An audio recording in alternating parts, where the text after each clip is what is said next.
Le monde entier a été secoué par le match de folie Cameroun-Serbie qui était clairement interdit aux âmes sensibles.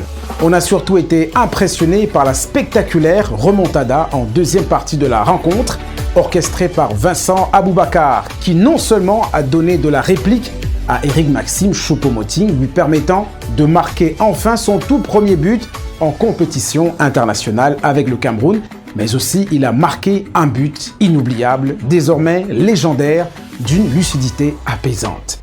C'est ce type de moment qui inspire les artistes qui produisent des chansons éternelles en soutien aux Lions indomptables au fil de l'histoire du football camerounais.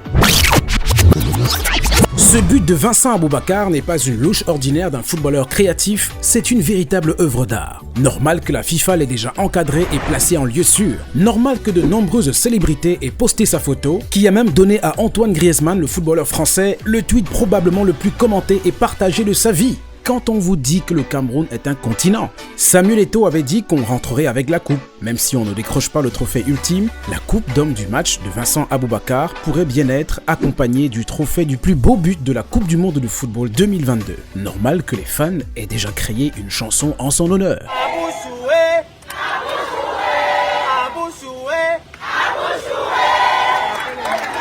Il a bien fait de s'inspirer de ce titre de Wato de Souza qui, comme d'autres hits mollet, a rythmé la dernière CAN au Cameroun. Parlant de CAN, celle de 1984 fut particulière. Organisée par la Côte d'Ivoire, elle est la première remportée par le Cameroun, tout juste 2 ans après la première participation du pays à la Coupe du Monde en 1982 en Espagne, où le Cameroun sortira sans défaite. Souvenir, Lions indomptables. Le chanteur Willy Mendo, qui reste encore en activité et vit en France aujourd'hui, ramène alors au goût du jour un titre Makossa, composé en 1974, juste après la création du label Lions Indomptables. Le morceau cartonne et devient un tube africain, le plus gros de sa carrière et l'une des meilleures chansons de soutien aux Lions Indomptables. On m'avait dit, mais Willy, toi tu viens, tu chantes sport. Qu'est-ce que ça va te rapporter? Mes collègues artistes, cette chanson m'a permis de rencontrer 2 chefs de l'État. Parce que quand je fais la tournée ouest africaine, le feu Thomas Sankara me reçoit. Il vient à mes répétitions, il dit qu'il adore les Lions. Le feu Nino Vieira. En 1988, la CAN est une nouvelle fois spéciale. Elle est gagnée par le Cameroun au Maroc. Et c'est aussi à ce moment que Roger Mila, déterminant pour les Lions indomptables dans ce tournoi, décide de raccrocher ses crampons. Ce tourbillon d'émotions est raconté par un compositeur de grand talent qui nous a quittés cette année, Roger Kembe Pesok, celui-là même qui va monter plus tard le groupe d'enfants les Rumta. Il faut dire que dans les années 60, 70, 80, il y avait en Afrique et particulièrement au Cameroun une culture de chronique en musique chez les artistes qui utilisaient les chansons comme des bulletins d'information pour raconter des faits d'actualité.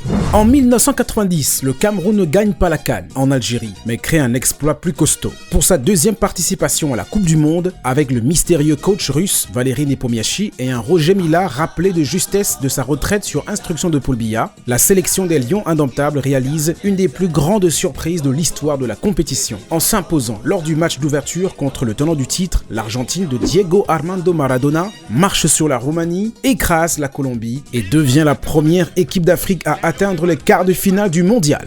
La planète entière danse le Makossa. Cet exploit est porté par l'énergie d'un hymne écrit et composé par Arcangelo de Monaco, adjudant-chef de l'armée camerounaise et seigneur de l'accordéon avec sa femme Marie Arcangelo. Mais l'auteur décède en 1989 et c'est donc son fils qui, pour le mondial, en l'honneur des Lions indomptables, va jouer ce morceau, devenu quasiment l'hymne officiel de l'équipe nationale. La Coupe du Monde 1994 aux États-Unis n'est pas du tout bonne pour le Cameroun, mais Roger Mila marque à 42 ans un but qui fait encore de lui aujourd'hui le plus vieux buteur du mondial. Ce tournoi-là fut accompagné par un titre qui n'est pas devenu un grand succès, malgré un casting de luxe panafricain réuni par André Manga et comprenant Koko Ateba, Moni Bile, Papa Wemba, King Kester Emeneya, Mewe, NST Kofi, Jelly Moussa Diawara, Touré Kunda, Joe Bailly, Princesse Erika, Pablo Mastar, Pascal Lokwakanza, Mama Owanja et même l'antillaise Jocelyne Berroir. Même si elles n'ont pas eu autant de succès que les hits des années 80-90, il y a toujours 1001 chansons sur les Lions indomptables. En 2014, pour la Coupe du Monde au Brésil, Manu Dibango a proposé avec son batteur Conti Bilan et la chanteuse allemande Imi le titre Imiti, dont le message demandait aux Lions de faire danser les musiques du Cameroun au filet des adversaires. Ils ne l'ont pas assez écouté visiblement. Les plus attentifs cette année-là ont peut-être aussi découvert, avant son premier single officiel, un jeune à la voix fluette, Loco, aux côtés de Prosby, Ivy, entre autres. Et parmi les chansons qui s'identifient au football, il n'y a pas que celles qui sont prédéfinies par les artistes, il y a également celles qui sont récupérées par les footballeurs ou détournées par le public, comme le titre La Sauce de Rénis à la CAN 2017. En 2022, après 8 ans d'absence à la Coupe du Monde, les artistes camerounais se sont une fois de plus lâchés. Renew et Phil Bill encouragent toute l'Afrique. Fadi le Sorcier et Kossi galvanisent les joueurs de l'équipe nationale. Armand Laclasse, le chanteur camerounais qui a quitté le pays et s'est relocalisé aux États-Unis depuis peu, mieux qu'un continent, voit le Cameroun comme une planète.